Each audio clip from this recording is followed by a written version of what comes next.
বুঝতেই পারছেন একটি অদ্ভুত রকমের শব্দ হচ্ছে। সম্ভবত কোনো একটা গন্ডগোল হয়েছে। কি গন্ডগোল হতে পারে? আচ্ছা, আমরা দেখি। না, একদম গরম হয় নাই। আমি কিছুক্ষণ আগেও এটা কি ইউজ করেছি, তখন এরকম কোনো সমস্যা ছিল না।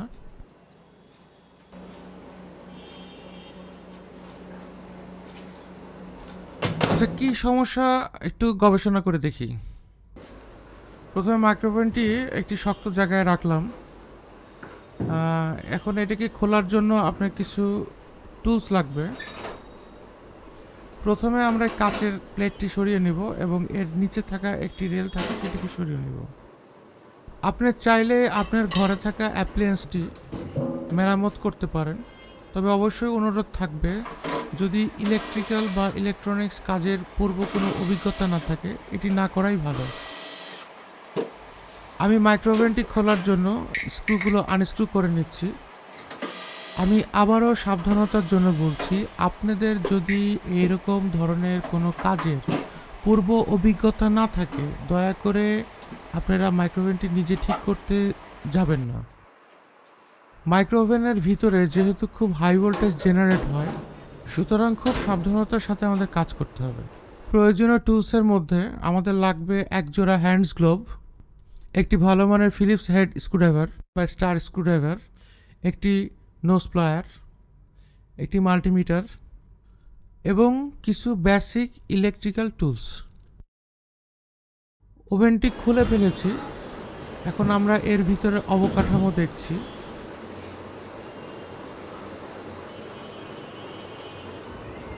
অবশ্যই একটি ভালো মানের রাবারের হ্যান্ডস গ্লোভ ইউজ করতে হবে, কারণ এর ভিতরে একটি হাই ভোল্টেজ ক্যাপাসিটার থাকে, যেটাতে মাইক্রোওভেনটি বন্ধ করার পরেও সেই ক্যাপাসিটারে কিছু চার্জ অবশিষ্ট থাকে। আমাদের সর্বপ্রথম এই ক্যাপাসিটারের চার্জটাকে ডিসচার্জ করতে হবে। ভুলবশত যদি এই ক্যাপাসিটারের চার্জ যদি কারো শরীরে লাগে তবে সে মারাও যেতে পারে, সুতরাং খুব সাবধান। আমি ক্যাপাসিটার চার্জটি ডিসচার্জ করে ফেলেছি।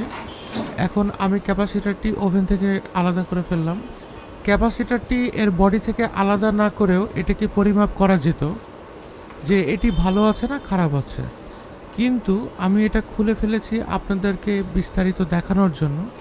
আরেকটিও কারণ আছে এটা কেন খুলেছি সেটি আপনাদেরকে আরেকটু পরে বলছি। আর আপনাদের কাছে অনুরোধ, ভিডিওটি না টেনে সম্পূর্ণ ভিডিওটি দেখুন।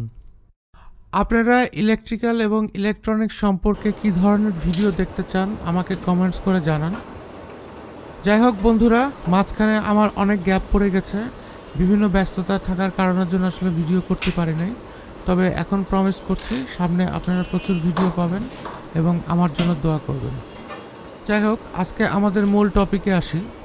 আমরা একটি মাল্টিমিটার নিয়ে কন্টিনিউটি মোডে রাখলাম এবং এর কিছু বেসিক কম্পোনেন্টস চেক করব। এটি একটি হাই ভোল্টেজ ফিউজ।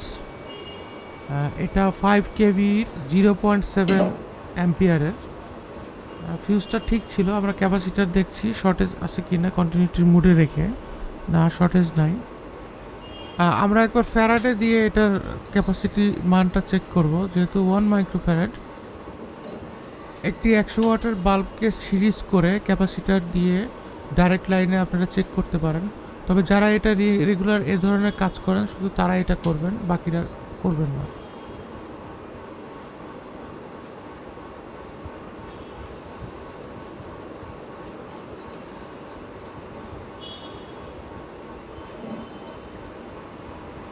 টপিকে আসি আবার। এটা হলো হাই ভোল্টেজ ডায়োড। এই ডায়োডটাকে পরিমাপ করার জন্য কিছু বিশেষ পদ্ধতি আছে, সেটা আমি বলবো একটু পরেই। সুতরাং ডায়োডটি আমরা পরে চেক করব। এখন আমরা একটু ম্যাগনেট্রনটা চেক করি। ম্যাগনেট্রনের নিচে দুটি কানেকশন থাকে। এই দুটি কানেক্টরের মধ্যে আটকানো থাকে। আমরা এই দুটি কানেক্টর রিমুভ করার পরে মাল্টিমিটার কন্টিনিউটি মোডে রেখে ম্যাগনেট্রনের দুটি প্রোব থেকে আমরা এই রেজিস্ট্যান্স চেক করব। এই রেজিস্ট্যান্সটি প্রায় শর্টের মতো দেখাবে এবং আমরা এক একটি পিন থেকে আমরা মিটারের প্রোব দিয়ে বডির সাথে টাচ করে দেখব যে প্রত্যেকটা পিনে বডির সাথে শর্ট আছে কিনা। আচ্ছা, যদি ম্যাগনেট্রনের বডির সাথে কোনো পিনের শর্ট দেখা দেয় তাহলে বুঝতে হবে ম্যাগনেট্রনটি খারাপ, ম্যাগনেট্রনটি অবশ্যই পরিবর্তন করতে হবে। এটি একটি টাংস্টান এসি বাল্ব, এটি দ্বারাই মাইক্রোওভেনের ভিতরে আলোর ব্যবস্থা করা হয়। এটি সেই ম্যাগনেট্রন যাকে মাইক্রোওভেনের হার্ট বলা হয়। এটি 1939 সালে আমেরিকান বিজ্ঞানী পার্সি স্পেন্সার উনি এটি আবিষ্কার করেন। এরপর থেকে আসলে আমাদের মাইক্রোওভেনের যাত্রা শুরু। পার্সি স্পেন্সার মূলত সামরিক কাজে ব্যবহৃত রাডার এবং বিভিন্ন যন্ত্রপাতি উনি আবিষ্কার করতেন এবং এগুলো রক্ষণাবেক্ষণ করতেন। যাই হোক, সামনে আরও কিছু তথ্যমূলক ভিডিও দিব ইনশাল্লাহ। যাই হোক, আমরা আবারও আমাদের টপিকে আসি। ম্যাগনেট্রন নিয়ে খুব বেশি নাড়াচাড়া করবেন না, এর ভিতরে কিছু ক্ষতিকর রাসায়নিক থাকে যেটা মানুষের শরীরের জন্য প্রচণ্ড ক্ষতিকারক। আসুন এখন আমরা ডায়োড পরিমাপ করা শিখি। এটি একটি হাই ভোল্টেজ ডায়োড। নর্মাল ডায়োডের মতোই এখানে একদিকে অ্যানোড এবং একদিকে ক্যাথোড। যেদিকে ব্যান্ড চিহ্নটি আছে সেদিকে ক্যাথোড। মিটারটি কন্টিনিউটি মোডে বা ডায়োড মোডে রেখে এখন আমরা এটার পরিমাপ করব। মাল্টিমিটারে কোনো রকম রিডিং দেখাবে না। পরেও ভালোভাবে চেক করার জন্য আমাদের একটি এক্সটার্নাল পাওয়ার সাপ্লাই লাগবে, ডিসি। আপনারা 9 ভোল্টের একটি ব্যাটারি অথবা এক্সটার্নাল সোর্সের যে কোনো ডিসি সোর্স ব্যবহার করতে পারেন।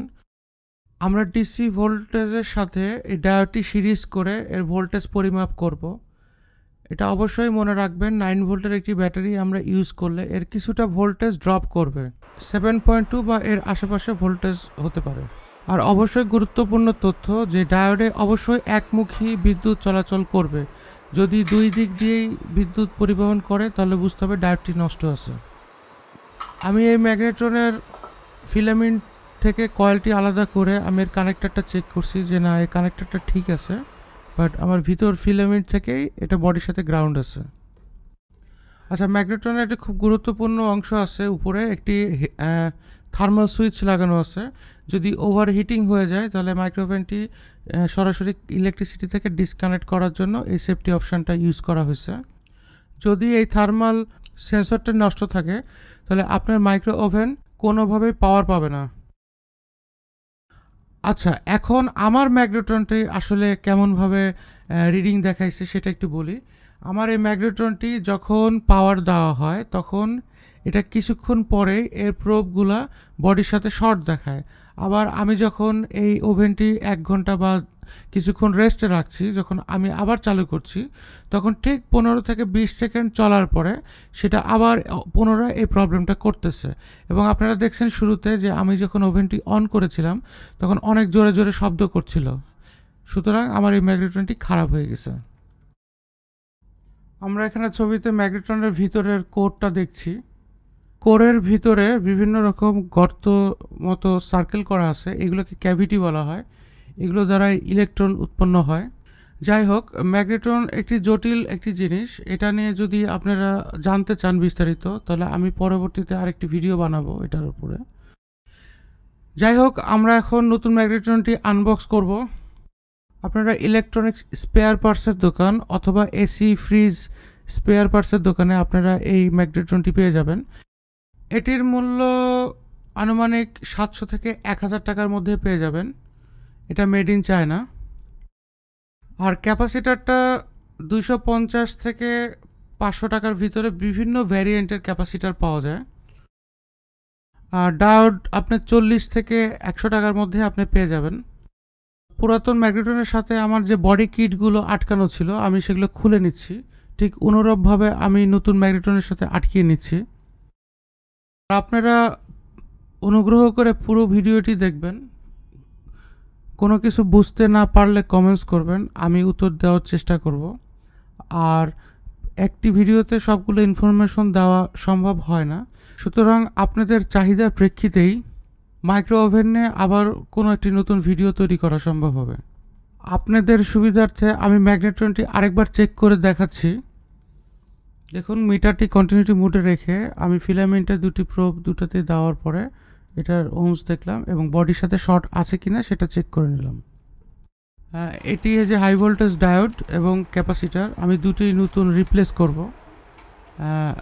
ভিডিওর শুরুতে বলেছিলাম আপনাদেরকে যে আমি এই দুটি চেঞ্জ করব।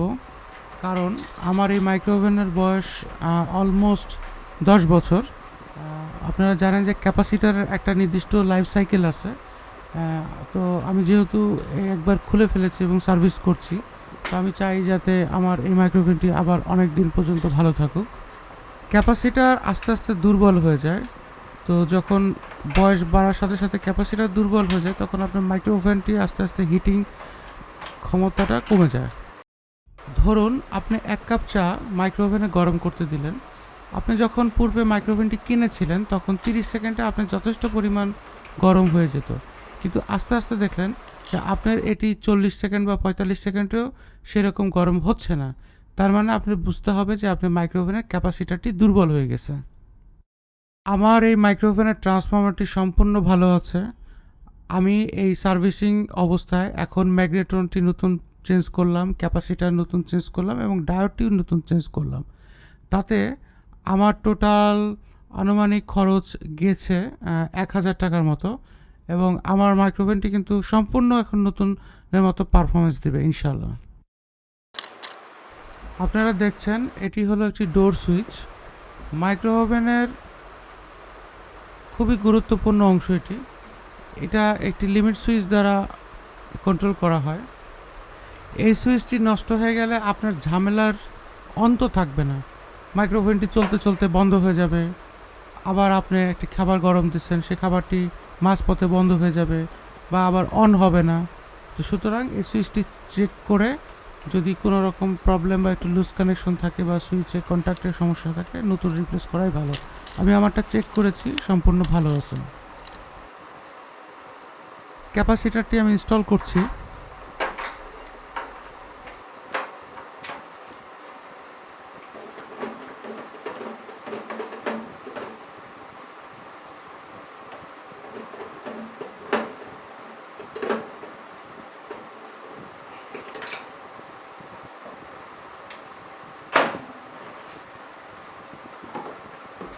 আপনি যখন কোনো খাবার দেন মাইক্রো ওভেনে দেখবেন যে এটি একটি প্লেটের উপরে ঘুরতে থাকে।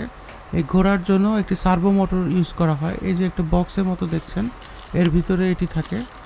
যদি আপনাদের এটা ঘুরতে কোনো সমস্যা হয় তাহলে আপনারা এই মোটরটি চেঞ্জ করে ফেলতে পারবেন। এটা 150 থেকে 250 টাকার মধ্যেই পাবেন।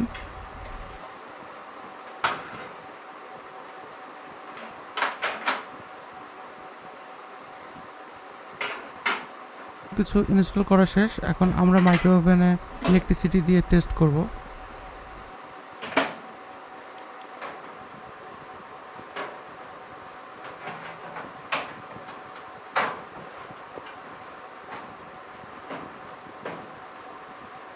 কভারটি আটকে নিচ্ছি এবং কিছুক্ষণ পরে আমরা এটি সংযোগ দেব।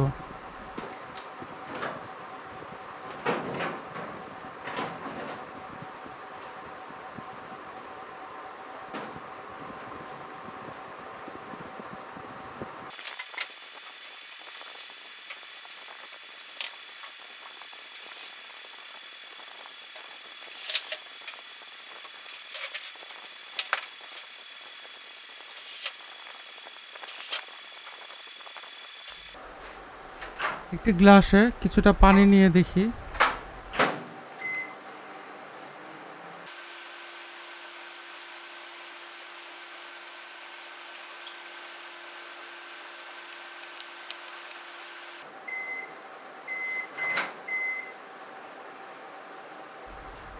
ইয়েস, আপনারা নিশ্চয়ই দেখতে পাচ্ছেন মাত্র 30 সেকেন্ডে যথেষ্ট পরিমাণ গরম হয়েছে। তার মানে আমরা বলতে পারি মাইক্রো ওভেনের পারফরমেন্স এখন খুবই ভালো।